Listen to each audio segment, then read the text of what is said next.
All right, guys, so this is dish number 2. So this is the steak I was telling you about here. So what we're gonna do is we're gonna do a reverse sear on this steak. We're gonna make sure we marinate it real nicely here. We got some roasted garlic, some soy sauce, kosher salt, some fresh cracked pepper, and we got some fresh rosemary here. So what we're gonna do is season this guy up and put it on the grill. So the first thing we wanna do is we wanna give our steak a little oil. And it's important that when you're cooking steak, you don't want to cook a cold steak. So you want to bring your steak up to room temperature. So no straight out the refrigerator. Yeah, because what's going to happen is you're going to cook the outsides before you cook the inside. There. Gotcha. All right. So what we're going to do here is, like I said, we got some roasted garlic here. So what we're going to do is actually mash that roasted garlic down and rub it into the meat. Now, ideally, when I cook steak, I traditionally don't like using a bunch of different seasonings, only because whenever you cook beef, technically you want the meat to kind of shine through. And I'm mashing the garlic. I want to make kind of like a mini paste with it, just so I can rub into the steak here. There we go. So we'll take 1 teaspoon of that. Like I said, what we're gonna do is we want to make sure we're rubbing it right into the steak. When you roast garlic, it gives a little bit more of an intense flavor to it. And with it mashed like this, what we want to do is make sure we rub it all over the steak to get every single bit of that garlic flavor infused into the steak. Okay. All right, once you have that done, you follow back up with kosher salt. And when you're doing this, you can season a little generously. It won't hurt anything, especially if your grates are pretty hot. That kosher salt will create like a coating for your grill, so the meat won't stick as much. Then we're gonna hit it back with some fresh cracked pepper. Then once again, you wanna go kind of generous on it. And you simply pat that in. Once you have that side done, what you do is come back, take a little bit of your soy sauce and drizzle just enough on there to where it permeates the meat. You don't want it to necessarily run off.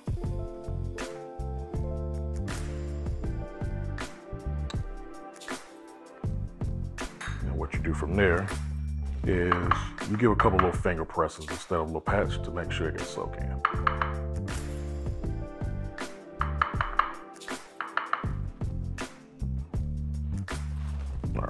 Now what you're gonna do is flip, and we're gonna follow the same exact process.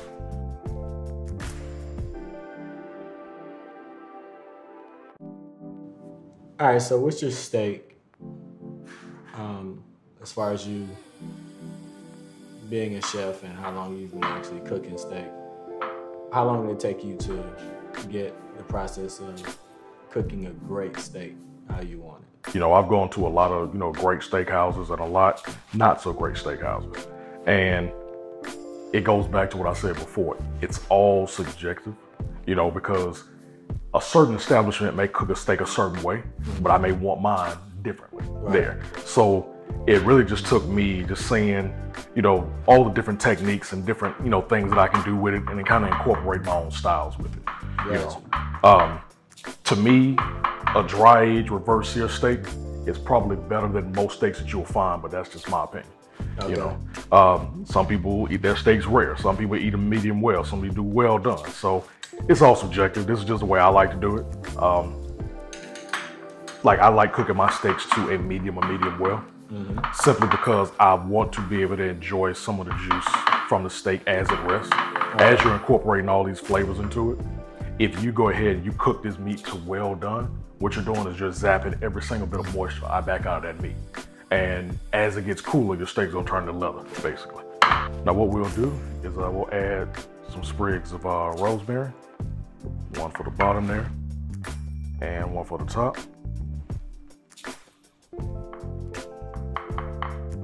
And that's it. What we can do is we can let that marinate for maybe about 5 to 10 minutes. And what we'll do, we'll take it out to the grill and we'll lay it on and we'll start our reverse sear process and let all this cook down nicely. All right, so the type of wood that we're using today, my wood of choice is hickory wood. That's what we're using for our steaks today. Hickory wood gives a really nice balance, really nice flavor profile. Depending on the type of protein, type of meat that you're using, you want to make sure you pick your wood selection carefully because certain woods, the smoke can be harsher than others here. So hickory you can use with beef, pork, chicken, fish, because it's a nice, mild, but very distinct flavor. This here is an oak. So oak is good for when you're doing like long smokes, right? And long smoke is basically anything that's probably over a 6-hour period, because oak is a denser wood, so it burns a lot slower, and definitely gives parts of definitely a nicer flavor as well. So sometimes when I'm doing different things, not necessarily steaks are cooked quicker, but when I'm doing things like my briskets or pulled pork, I'll use a combination of both of those guys to make sure I have the longevity in the oak and the flavor in the hickory profile. So.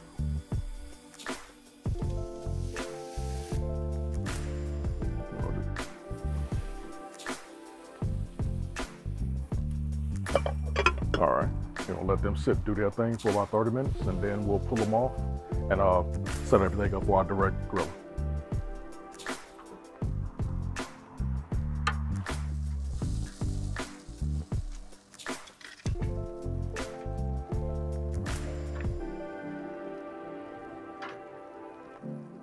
All right, so after these guys smoke down for about 30 to 45 minutes, what you'll get, they'll start to look like this. What we're gonna do is we're gonna actually take the grate off, put them back on high heat, and sear them up for about 60 seconds or so to get a nice little crust on them, and then they're ready to go. Now we're gonna put our grates back on direct high heat.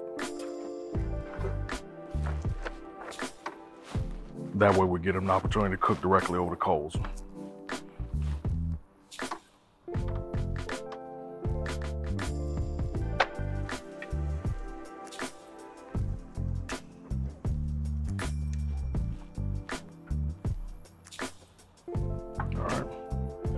Shut this down.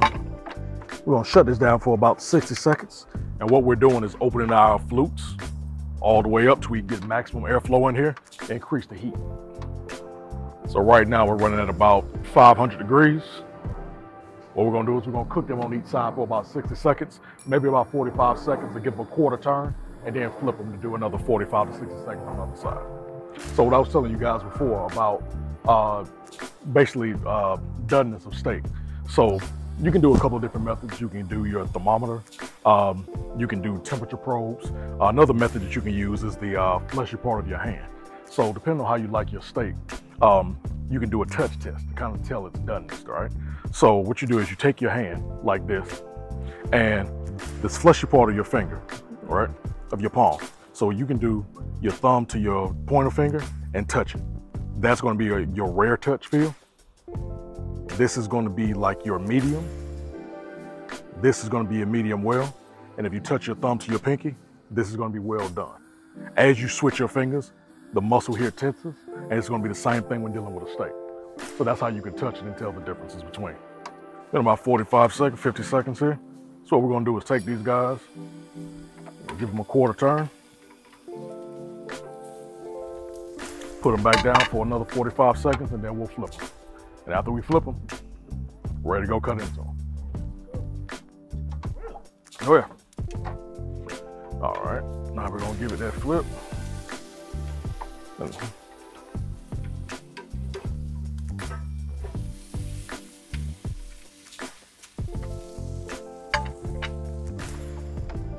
I'm gonna do this last quarter turn and then we'll be ready to pull them.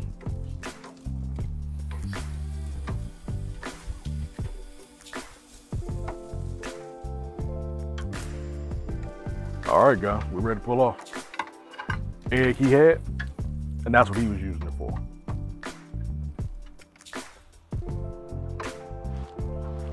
These are reverse sear steaks, guys. All right, so what I'm doing is I'm actually putting our roasted root vegetables on a sheet pan. So the root vegetables, we have mushrooms, we have zucchini, we have some baby carrots with the stems, some tomatoes, we have some purple sweet potatoes, and we have our red brick potatoes, and we have some white potatoes as well. So what I'm gonna do is I'm gonna season these guys up, toss them up, and finish them off with a chimichurri vinaigrette that we're gonna toss it in, and serve it with our steak. So we'll season right over here. All we're gonna do here is we're gonna add some fresh olive oil. I like using olive oil, avocado, and grapeseed oil. So avocado oil is a little bit lighter in flavor, so you don't notice it as much. Okay. Like, so it doesn't overpower a lot of things. We're gonna just add some fresh kosher salt. So like, you know, other oils may have, you know, a tinge of, you know, a different flavoring or something like this. But olive oil, it seems to be more common, and it's not as, like I said, not as powerful as some of the other ones here.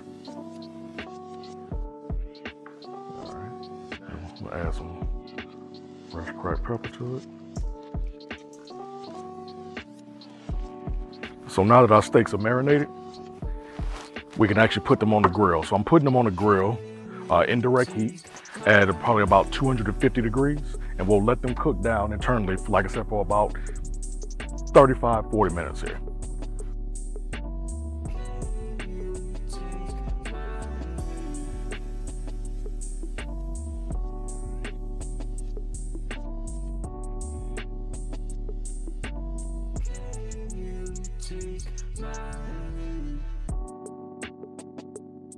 All right, guys, so steaks are done. So we're gonna go ahead and plate everything up. So we're gonna take our steaks here.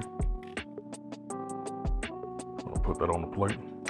Now, one thing I will tell you guys, a good steak doesn't need steak sauce. You see a lot of people, they go to different steak houses and they pour A1 or Heinz 57 or Worcestershire sauce. That's a mark of not a good steak. Your cut of meat should stand for itself, and you should be able to taste the meat shining through any seasoning. So that's why I recommend don't eat steak sauces with a steak, but that's just me. Do as you please.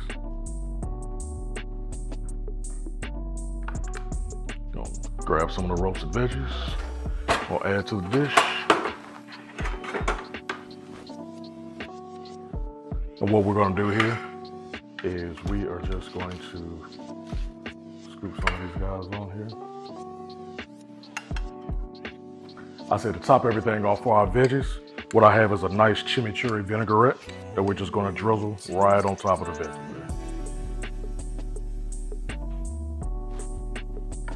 there. All right, hope you're hungry.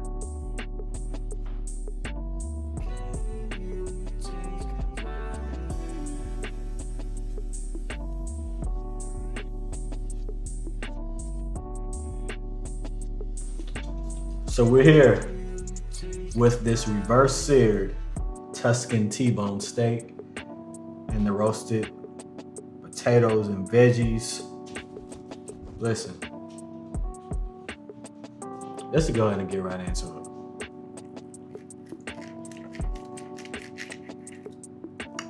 First bite.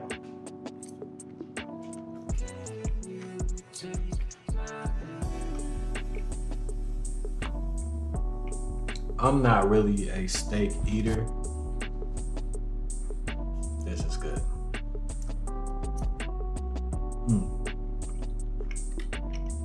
It's really good. Let's try these veggies.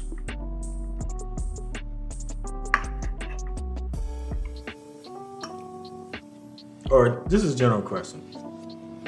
When you be coming up with stuff, I mean, I know you're a very creative person outside of even cooking food.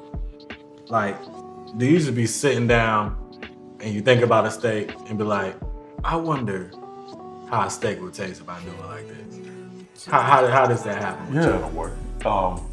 It's kind of all organic because when you smoke other meats, when you're cooking on the grill with other things, you have certain techniques for certain things. Mm-hmm. But then you tend to wonder, if I applied this same technique to this meat or this protein or this, would it basically do the same thing? So if I'm cooking like a brisket or a pulled pork, like how would a turkey react to that? How would a ham do that? How would a steak do that? How would fish do that? So you just kind of get the ideas of try it. Like I said before, you want to try things, you want to, definitely experiment because you could come up with something masterful. You've definitely been mastering this stuff. I can tell, I can definitely say that. Thank you. These roasted veggies, man, are amazing. what you want. When you smoke meat, Mm-hmm. you see that ring, that pink ring on the outside. Uh-huh. Inside, that's what they call a smoke ring. That's what you Oh. want. That's what you want when you smoke meat. Okay. I'm good.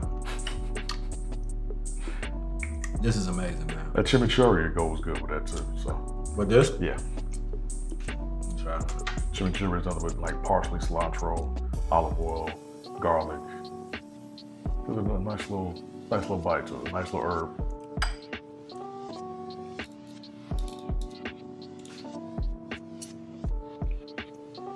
This has been an amazing, beautiful, tasteful time for Cruisin with Gregory J. Listen, like I always say, it's what I like to do. It's my lifestyle. It's how I see it. Cruisin with Gregory J. Until next time, peace.